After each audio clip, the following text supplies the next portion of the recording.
मैं हूं स्वाति गंगोपाध्याय, आपका life coach, numerologist and vastu professional. जैसे कि आप लोग सब जानते हैं कि आजकल हमारा जो सीरीज चल रहा है वो चल रहा है रिलेशनशिप सेक्टर के ऊपर, जहां हम ऑलरेडी बना चुके हैं 3 वीडियोस। और अगर आपने उन वीडियोस को नहीं देखा है अब तक तो प्लेलिस्ट में जाके उन्हें देख सकते हैं, या फिर एक के बाद एक लिंक यहां पर भी आता रहेगा, आप देख सकते हैं वहां पर भी जाकर। तो आज जो वीडियो लेकर मैं आपके सामने आई हूं वो है इस सीरीज का चौथा वीडियो, जहां पे हम डिस्कस करने वाले हैं एक बहुत ही इंपॉर्टेंट टॉपिक।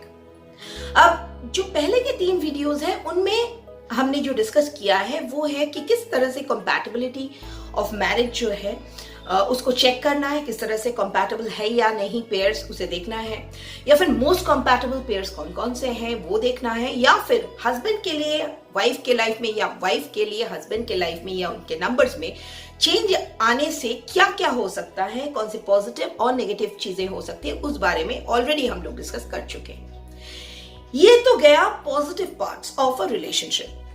अब अगर हम नेगेटिव्स में जाएं, यानी कि अगर कोई कंपैटिबिलिटी वर्कआउट ना कर रहा हो, या फिर कोई कंपैटिबिलिटी बिना मैच किए शादी हो चुकी है और अब वो वर्कआउट नहीं कर रहा है, तो उसके लिए कौन कौन से ऐसे इफेक्ट्स हो सकते हैं जो लाइफ को हैम्पर कर सकता है। जैसे हम इस बारे में बात करते हैं तो पहला जो इफेक्ट सबके दिमाग में आता है वो है सेपरेशन या फिर डिवोर्स का। लेकिन जो दूसरा बात जिसके बारे में आज का वीडियो है, उस बारे में जो बात है उसमें बहुत कम लोग हैं जो सोचते हैं उसको एज अ मैरिटल इश्यू। यानी कि अगर शॉर्ट में बोला जाए तो नेक्स्ट जो 2 वीडियोस है, यानी कि आज का वीडियो और इस सीरीज का लास्ट वीडियो जो कि नेक्स्ट वीडियो होगा, इसमें हम लोग बात करेंगे मैरिटल इश्यूज के बारे में। यानी कि अगर मैरिटल कंपैटिबिलिटी ठीक नहीं हुआ हो या फिर किसी भी और वजह से अगर मैरिज वर्कआउट नहीं कर रहा हो तो उसका मतलब क्या है, मैरिज वर्कआउट नहीं करने का क्या मतलब है। जी हाँ, पहला मतलब ये है कि डिवोर्स हो जाना, सेपरेशन में रहना। लेकिन दूसरा मतलब ये है कि अगर चाइल्ड के बारे में, चाइल्ड के डिलीवरी के बारे में कोई प्रॉब्लम आ जाए, या तो डिले हो जाए डिलीवरी के बारे में, या फिर मिसकैरेजेस वगैरह हो जाए, तो वो भी मैरिटल प्रॉब्लम्स ही कहलाते हैं। और तीसरा जो मैरिटल प्रॉब्लम कहलाता है वो ये है कि सेपरेशन या डिवोर्स न होते हुए भी एक इंसान जब दूसरे से दूर रह जाता है, यानी कि हस्बैंड जब वाइफ से दूर हो जाता है, हो सकता है जॉब के सिलसिले में, बिजनेस के सिलसिले में, या फिर कई ऐसे रीजंस के वजह से, तो वो भी मैरिटल इश्यूज में ही गिने जाते हैं। तो चलिए शुरू करते हैं आज का टॉपिक, जिसमें हम बात करेंगे कि मेनली चाइल्ड के बारे में, चाइल्ड इश्यूज के बारे में, चाइल्ड कंसीव करने में डिले होने के बारे में, कंसीव ना कर पाने के बारे में, या फिर कुछ लोगों के केस में मिसकैरेज हो जाता है तो वो मिसकैरेज क्यों होता है, या फिर मिसकैरेज ना हो, या फिर ये सब प्रॉब्लम्स को थोड़ा बहुत कम से कम टाल दिया जाए या बेटरमेंट की तरफ ले जाया जाए, इस बारे में रहेगा आज का वीडियो। लेकिन आज के टॉपिक को शुरू करने से पहले मैं ये कह दूं दोस्तों कि आप मेरे चैनल पे अगर नए आए हैं तो प्लीज जो सब्सक्राइब बटन दिख रहा है उसमें जाके सब्सक्राइब कीजिएगा, बेल आइकन प्रेस करना मत भूलिएगा, और उसमें जो ऑल नोटिफिकेशंस है उसको भी प्रेस कर दीजिएगा। अगर आपको मेरा टॉपिक्स अच्छे लगते हैं, ये सारे जो वीडियोस है, सीरीज है, अच्छे लगते हैं, तो फिर उसके नोटिफिकेशंस आप तक तुरंत पहुंच जाया करेंगे अगर आप bell icon with all notifications press करेंगे तो चलिए और देर न करते हुए आज का वीडियो हम लोग शुरू करते हैं। आज का टॉपिक हम लोग शुरू करते हैं, जहां हम बात करने वाले हैं चाइल्ड के बारे में। तो ये जो मेजर इश्यू है चाइल्ड डिले का या फिर मिसकैरेज का, कंपैटिबिलिटी रूल्स ना फॉलो होने की वजह से हो सकता है। ये भी हो सकता है कि जो जिसे भी बच्चे का प्रॉब्लम हो रहा है वो एंटी नंबर से रूल्ड हो, जिस वजह से ये इश्यू जनरेट हो रहा है।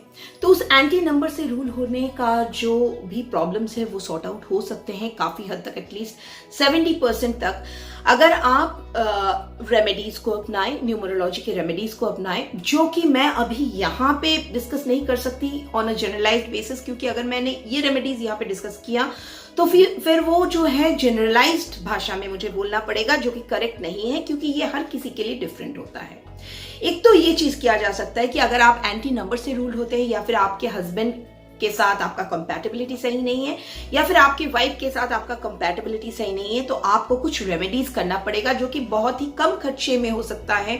उसके लिए ज्यादा पैसे नहीं लगेंगे, सिर्फ कुछ वक्त देना पड़ेगा, वो भी बहुत ज्यादा वक्त भी नहीं, हो सकता है 10 या 15 मिनट देना पड़े ज्यादा से ज्यादा दिन में। वो कुछ ऐसे रेमेडीज हैं जो कस्टमाइज्ड होते हैं, जिसके लिए आपको मुझसे कांटेक्ट करना पड़ेगा या फिर किसी भी न्यूमरोलॉजिस्ट से आप कांटेक्ट कर सकते हैं। और अगर आप मुझसे कांटेक्ट करना चाहते हैं तो मेरे नंबर नीचे जा रहा है, आप वहां पे कांटेक्ट कर सकते हैं और अपना जो कस्टमाइज्ड रेमेडी है उसको जान सकते हैं, क्योंकि आपके लिए जो रेमेडी होगा वो किसी और के लिए नहीं होगा। इसीलिए मैं जनरलाइज्ड वे से इस वीडियो में इसे डिस्कस नहीं कर रही हूँ। पहला तो ये चीज है कि अगर आप एंटी नंबर से रूल होते हैं या फिर आपके हस्बैंड वाइफ के जो कंपैटिबिलिटी है उसमें प्रॉब्लम हो जाता है तो। दूसरा चीज ये है कि आप अपने नाम के स्पेलिंग को करेक्ट फॉर्म में लेके आइए। Again this is a customized thing. ये एक से दूसरे के साथ, अगर मैं यहाँ पे बोलूंगी तो वो जनरलाइज हो जाएगा, किसी एक के साथ दूसरे का ये टैली कभी भी नहीं हो सकता है। इसके लिए भी आपको अलग से नेम करेक्शन करवाना पड़ेगा एंड उसमें बहुत बड़ा बहुत लंबा प्रोसेस होता है। ये बहुत कुछ देखने की बातें होती हैं, इसमें बहुत सारे फिल्टर्स लगते हैं, तभी जाके एक परफेक्ट नेम का स्पेलिंग जो है वो निकल के आता है। तो अगर आपका नाम जो है वो सही नहीं है तो उसको चेक कराने के लिए भी आपको किसी न्यूमरोलॉजिस्ट से, किसी प्रोफेशनल न्यूमरोलॉजिस्ट से आपको मिलना पड़ेगा, बात करना पड़ेगा और नेम के स्पेलिंग को रेक्टिफाई करना पड़ेगा। अगर आप मुझसे मिलना चाहते हैं, फिर से मैं बोलूंगी कि मेरा नंबर जो है वो नीचे जा रहा है along with my email address, वहां पे आप कांटेक्ट कर सकते हैं। अब जो तीसरा इश्यू है वो ये है, ये आपको देखना पड़ेगा कि जब भी आप प्लान कर रहे हैं बच्चे के बारे में, वो वक्त कौन सा है।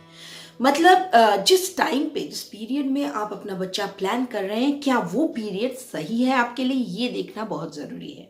अब ये कैसे पता चलेगा आपको, ये आपको देखना पड़ेगा कि क्या वो आपका लकी पर्सनल ईयर में ट्राई कर रहे हैं। आप लकी पर्सनल ईयर में ट्राई करना बहुत जरूरी है। अब पर्सनल ईयर आपको कैसे पता चलेगा, अगर पर्सनल ईयर कैलकुलेट करना है तो फिर आप अपना पेन और पेपर निकालिए, मैं आपको बताती हूँ कि किस तरह से पर्सनल ईयर कैलकुलेट किया जाता है।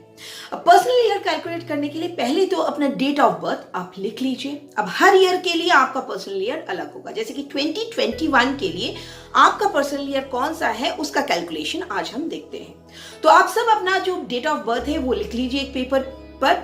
अब जो ईयर है आपके डेट ऑफ बर्थ से उसको हटा दीजिए, उसके जगह आप 2021 को डाल दीजिए। यानी कि जो आपका डेट है बर्थ का वो सेम रहेगा, जो आपका मंथ है वो भी सेम रहेगा, सिर्फ ईयर के जगह उसको हटा के, ईयर को हटा के 2021 का जो ईयर है उस वहां पे लिख दीजिए। अब इसको टोटल को ऐड कर लीजिए, मतलब आपका जो डेट है बर्थ का वो प्लस आपका जो मंथ है बर्थ का वो और 2021, ये एंटायर ऐड करने के बाद आपके पास एक डबल डिजिट नंबर आएगा।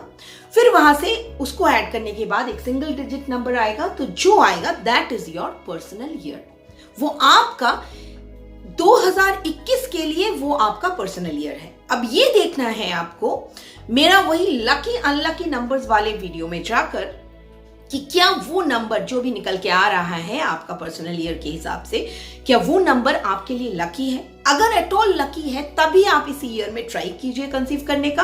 अगर लकी नहीं है या फिर एंटी है तो फिर वहां पे कोशिश मत कीजिए, क्योंकि कुछ प्रॉब्लम्स अराइज हो सकते हैं। तो ये दूसरा चीज होता है देखने का। इसमें आपको पर्सनल डे और पर्सनल मंथ भी देखा जाता है यहाँ पर, लेकिन इस वीडियो को मैं इतना इनलार्ज नहीं कर सकती हूँ। फिलहाल पर्सनल ईयर को कम से कम आप जान लीजिए और उसको देख के चलिए कि क्या वो ईयर एट ऑल आपके लिए लकी है फॉर कंसीविंग, और क्या नेक्स्ट ईयर जब बर्थ होने वाला है वो ईयर भी आपके लिए लकी है या नहीं।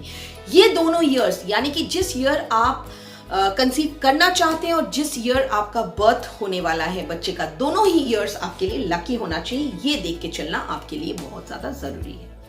ये है तीसरी बात। अब चौथा जो चीज है वो है vastu, which is very important. Vastu में आपको क्या देखना है, वास्तु में आपको ये देखना है कि क्या आपके घर के नॉर्थ ईस्ट या ईस्ट में कोई ऐसा डिफेक्ट तो नहीं है जिसकी वजह से आपको ये प्रॉब्लम फेस करना पड़ रहा है। जैसे कि सोचिए आपके घर के नॉर्थ ईस्ट में या फिर ईस्ट में स्टेयरकेस का आ जाना, या फिर वहां पे आपका टॉयलेट सीट का आ जाना, इस किस्म की कुछ बहुत बड़ी और बहुत ही खराब डिफेक्ट्स होते हैं जो हो सकता है आपके घर में, जिसके वजह से जो है आपका कैरी करने में देर हो रहा है, या फिर कंसीव करने में आपको देर हो रहा होगा, या फिर आपको जो है मिसकैरेजेस फेस करने पड़ सकते हैं ड्यू टू दीज रीजंस। तो आपको ये देखना है किसी भी वास्तु स्पेशलिस्ट को बुलाकर कि अगर ऐसा कोई प्रॉब्लम है तो उसको कैसे सॉर्ट आउट किया जाए। उस बारे में भी आप मुझसे बात कर सकते हैं, क्योंकि मैं वास्तु भी करती हूँ। I am a vastu professional too, so you can also discuss your problems regarding that with me on the given numbers below. तो ये चीज था वास्तु के बारे में। अब सोचिए कि आप कंसीव तो कर जाते हैं बार बार, लेकिन मिसकैरेज हो जाता है, तो उसमें आपको एक चीज काफी हद तक हेल्प कर सकता है। अगर बाकी चीजें सही है तो फिर ये जो टिप मैं अभी देने वाली हूं वो काफी हद तक आपको हेल्प कर सकता है। वो क्या है कि कंसीव करने से पहले, यानी कि जब भी आप प्लान कर रहे हो बेबी का, उस वक्त आप नॉर्थ वेस्ट के बेडरूम में ही रहे हस्बैंड वाइफ। और कंसीव करने के बाद, यानी कि जब आपकी वाइफ प्रेग्नेंट हो जाए या फिर जब कंसीव कर चुकी हो, उस वक्त जो है वो साउथ वेस्ट के रूम में शिफ्ट हो जाए। नॉर्थ वेस्ट में तब तक रहे जब तक कंसीव करने का कोशिश कर रहे हैं, यानी कि प्लान कर रहे हैं बेबी को। एक बार कंसीव हो जाए, वो प्रेग्नेंट हो जाए, उसके बाद उन्हें शिफ्ट हो जाना चाहिए साउथ वेस्ट के रूम में। ये एक बहुत ही अच्छा टिप, बहुत ही स्ट्रॉन्ग टिप हो सकता है उन लोगों के लिए जिनका बार बार मिसकैरेज हो रहा है।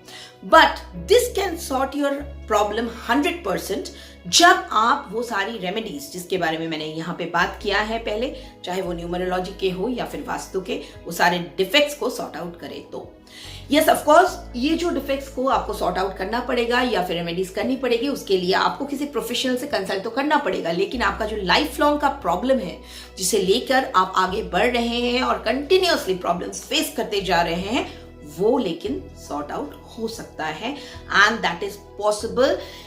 80 to 85% इट इज पॉसिबल। अब जो मेरा आज का वीडियो था, उसका ये टॉपिक तो यहीं तक का था, लेकिन जो मेरा नेक्स्ट वीडियो है उसमें हम लोग बात करेंगे सेपरेशन के बारे में, डिवोर्स के बारे में।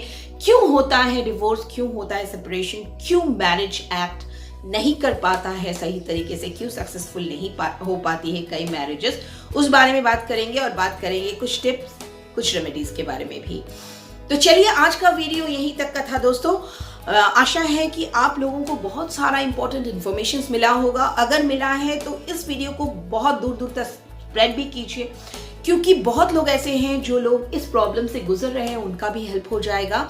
तो ये वीडियो को स्प्रेड जरूर कीजिएगा। और अगर आपको सही लगा हो, आपको लगा हो कि ये इन्फॉर्मेशन आपके लिए काम का है, you can sort out your problems through this, then आप इस वीडियो को लाइक भी कीजिएगा और सब्सक्राइब तो जरूर कीजिएगा अगर अभी तक नहीं किया है। तो that's it for today friends.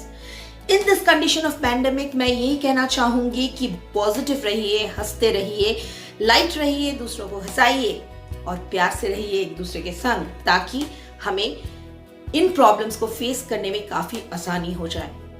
That's it for today friends. May God bless you all.